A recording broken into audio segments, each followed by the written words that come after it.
سحر برخیز و طاعت کن که طاعت به هر کار است.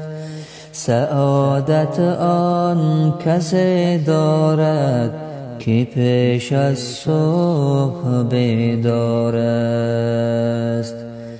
دلم گوید که برخیزم، هوا گوید که دم دیگر.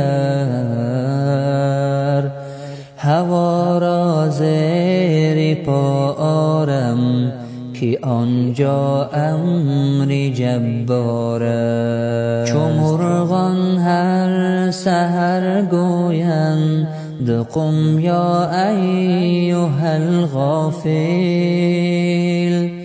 که تو در خوابی و کیدانی کسی داند که بیدار است. از این بهتر که برخیزی زیدیده خون دل ریزی، زی دست جهل بگریزی که شیطان سخت مکار است.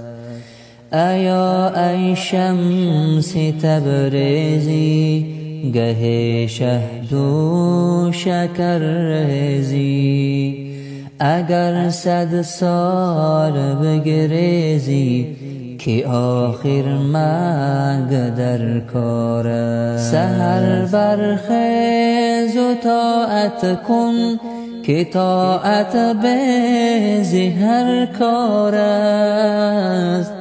سعادت آن کسی دارد که پیش از صبح بیدار است. دلم گوید که برخیزم، هوا گوید که دم دیگر.